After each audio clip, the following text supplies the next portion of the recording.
The greatest general in history? Alexander the Great. The year was 336 BC. The ancient world was divided by kingdoms, empires, and endless war. Most rulers fought to defend what they already had. But one young king wanted more. Not land, not gold, everything. Before the age of 33, he would conquer most of the known world. He would destroy the mighty Persian Empire, defeat armies several times larger than his own, and become a legend feared across continents. He never lost a battle. Even today, more than 2,000 years later, military academies still study his tactics. Some called him a genius, others called him insane. But history remembers him by one name: Alexander the Great. This is the story of the man who tried to conquer the world, the child who was born for war. Alexander was born in 356 BC in the kingdom of Macedon, north of Greece. His father was King Philip II, one of the greatest military leaders of his time. Philip transformed Macedon from a weak kingdom into a powerful military state. His mother, Olympias, was mysterious, intense, and deeply ambitious. She believed her son was destined for greatness from the moment he was born. Ancient legends claim that Alexander was not an ordinary child. Some stories even said he was the son of Zeus himself. Whether true or not, Alexander grew up believing he was meant for something bigger than everyone around him. As a child, he was intelligent, fearless, and dangerously competitive. One famous story tells of a wild horse nobody could control. The animal kicked, screamed, and terrified experienced riders. But young Alexander noticed something others missed. The horse was afraid of its own shadow. He turned the horse toward the sun, calmed it down, and rode it successfully. The horse became his companion for years. Its name was Bucephalus. After seeing this, Philip reportedly said, "Find yourself a kingdom equal to your ambitions. Macedon is too small for you." That sentence would define Alexander's entire life. He's student of Aristotle. When Alexander was 13 years old, his father hired one of the greatest philosophers in history to educate him. His name was Aristotle. Under Aristotle, Alexander studied philosophy, science, medicine, literature, politics, and warfare. He became obsessed with knowledge. But one book affected him more than any other: Homer's Iliad, the story of Achilles, the legendary warrior of the Trojan War. Alexander admired Achilles so much that he reportedly kept a copy of the Iliad beside his bed during military campaigns.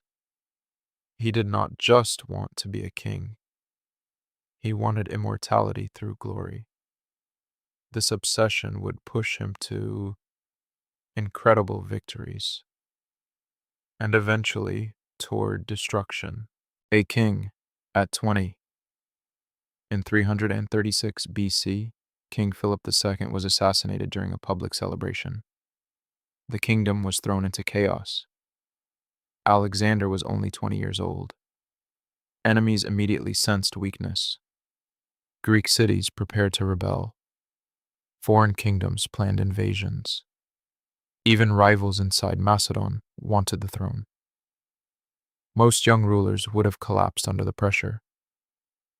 Alexander responded with terrifying speed. He executed rivals, secured loyalty from the army, and marched south toward rebellious Greek cities. One city in particular resisted him: Thebes. Alexander surrounded the city and destroyed it completely. Thousands were killed. Survivors were sold into slavery. The destruction shocked all of Greece. The message was clear: the young king was not weak, and rebellion would not be tolerated.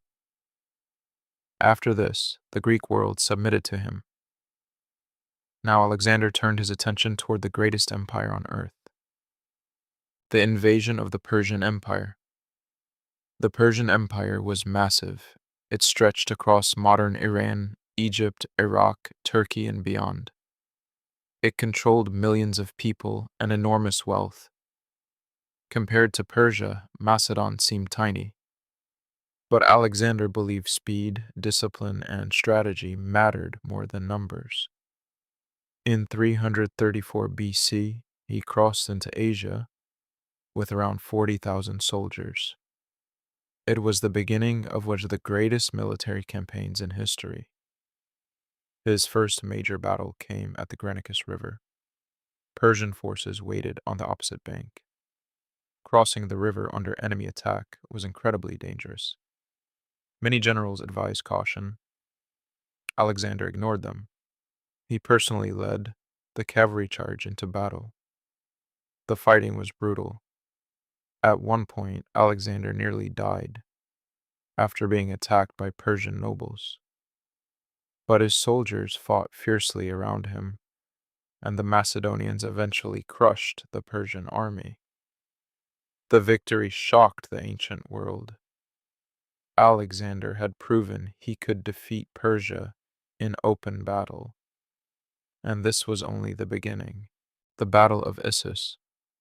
After hearing of Alexander's victories, the Persian king himself marched to stop him. His name was Darius III. Unlike Alexander, Darius ruled one of the largest empires in human history. He commanded a massive army, likely far larger than the Macedonian force.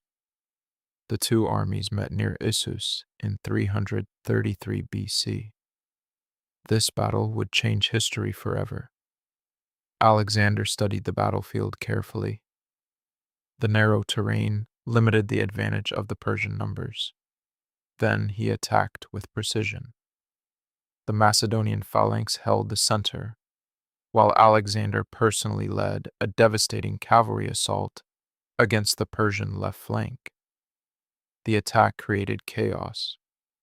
Soon, Alexander charged directly toward Darius himself.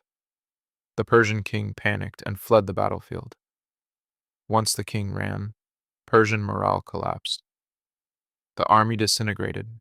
Alexander captured Darius's family, enormous treasure, and complete control of the region. News spread rapidly across the world.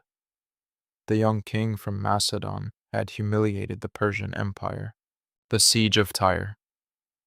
Most cities surrendered after hearing about Alexander's victories, but one city refused. Tyre. Tyre was located on an island surrounded by strong walls and protected by the sea. Conquering it seemed nearly impossible. Alexander demanded surrender. The city refused, so he made a decision that stunned everyone.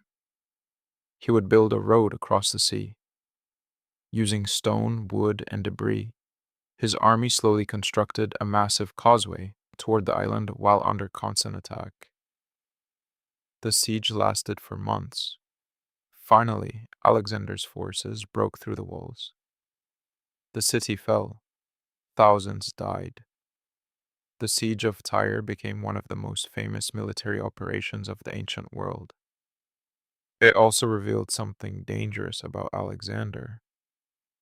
When resisted, he could become ruthless. Victory mattered more than mercy, always. Egypt, and the birth of a legend. After defeating Persian forces in the eastern Mediterranean, Alexander entered Egypt. Unlike other regions, Egypt welcomed him. The people viewed him as a liberator from Persian rule. Alexander was crowned pharaoh. He visited ancient temples and participated in Egyptian rituals. Then he traveled deep into the desert to visit the Oracle of Siwa. Nobody knows exactly what was said there, but afterward, Alexander became even more convinced he was chosen by the gods. During his time in Egypt, he founded a new city, Alexandria. The city would later become one of the greatest centers of knowledge and culture in the ancient world. Even now, the name survives. Alexander was no longer just a conqueror, He was becoming a myth. The battle that destroyed an empire. In 331 BC, Alexander and Darius met again, this time near Gaugamela. Darius gathered an enormous army, including cavalry, war elephants, and scythe chariots, designed to tear through enemy formations. The battlefield was prepared carefully for the Persian army. Everything favored Darius, everything except the man he faced. Alexander remained calm. He studied Persian movements and waited for the perfect moment. Then he attacked. Using a diagonal advance, he forced the Persian cavalry to reposition, creating a gap in the enemy line. Alexander immediately saw the opening. He led an elite cavalry charge directly into the center, straight toward Darius. Again, the Persian king fled. Again, the empire collapsed around him. The Battle of Gaugamela effectively destroyed the Persian Empire. One of the greatest empires in human history had fallen to a man not yet 30 years old. Alexander entered Babylon as a conqueror. The riches were unimaginable: gold, silver, palaces, power beyond comprehension. At this point, many leaders would have stopped. Alexander did not. He wanted more. After conquering Persia, Alexander continued eastward. His soldiers were exhausted. They had marched thousands of miles through deserts, mountains, and endless battlefields. But Alexander believed that there were always more lands to conquer. He pushed into modern Afghanistan and Central Asia, facing fierce resistance from local tribes. These campaigns were brutal. Guerrilla warfare replaced traditional battles. For the first time, Alexander faced an enemy he could not easily crush in one decisive fight. Still, he adapted. He built new cities, married local nobles, and attempted to merge cultures together. This angered many Macedonians. They believed Alexander was abandoning his own people and becoming too Persian. Tension inside the army grew, and Alexander himself was changing. The years of war, pressure, and power were beginning to affect him. The dark side of a conqueror. Alexander inspired intense loyalty, but he also inspired fear. As his empire expanded, his behavior became increasingly unpredictable. He drank heavily. He became paranoid. He demanded greater worship and obedience. One night during a drunken argument, Alexander killed one of his closest friends and generals, Clitus the Black. Clitus had once saved Alexander's life in battle. After killing him, Alexander reportedly collapsed in grief. But the damage was done. Power was changing him. The man who once fought beside his soldiers was becoming distant and unstable.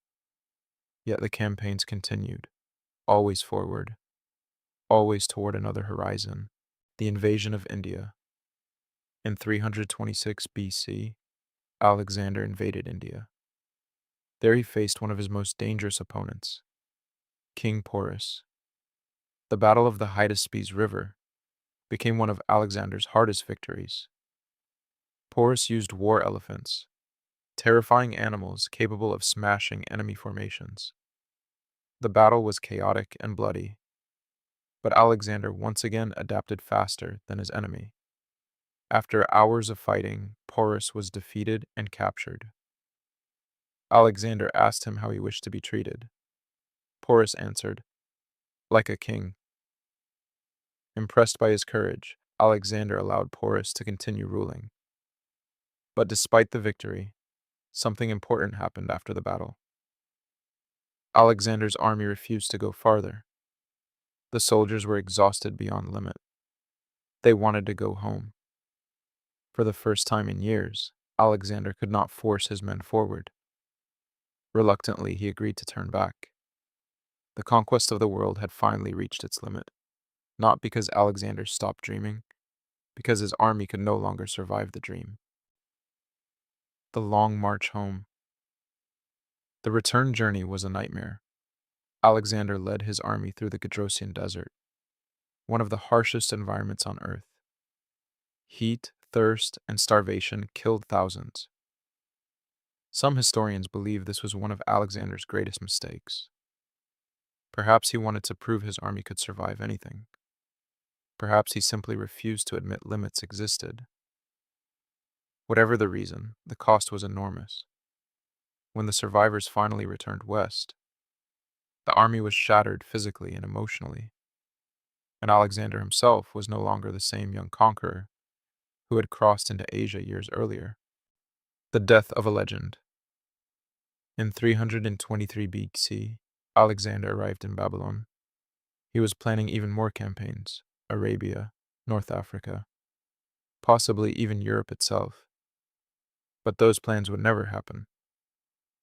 After days of heavy drinking and fever, Alexander suddenly became seriously ill. For nearly 2 weeks, his condition worsened. Then, at only 32 years old, Alexander the Great died. The cause of death remains a mystery.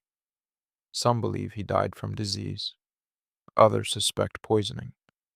Some think years of wounds, exhaustion, alcohol, and stress finally destroyed his body. Nobody knows for certain. According to legend, when asked who should inherit his empire, Alexander whispered, "To the strongest." Those words would trigger chaos. The empire collapses. Alexander left behind the largest empire the ancient world had seen, but he left no clear successor. Almost immediately, his generals turned against one another. Civil war erupted. The empire fractured into competing kingdoms. Within years, Alexander's dream of unity collapsed, but his influence did not. Greek culture spread across Egypt, Persia, and Asia through the Hellenistic world. Science, philosophy, architecture, and trade changed forever because of his conquests. Even Rome would later study and admire him. Generals across history became obsessed with him. Julius Caesar admired him. Napoleon Bonaparte studied him. Modern military academies still analyze his battles. More than 2,000 years later, his name remains alive. Very few humans achieve that. Conclusion. So, was Alexander the Great truly the greatest general in history? It depends on how greatness is measured. No other commander conquered so much territory so quickly at such a young age. No other military leader became such a powerful legend while still alive. But Alexander was not a hero into the modern sense. His wars killed countless people. Entire cities were destroyed. Empires burned because of his ambition. He inspired both admiration and terror. Maybe that is why history still remembers him, because Alexander represented something larger than ordinary human limits. A man who believed the world itself was too small. And for a brief moment in history, he almost proved it. Thanks for watching. If you enjoyed this documentary, subscribe for more stories about history's greatest empires, battles, and leaders. Because the past is not dead. It still shapes the world we live in today.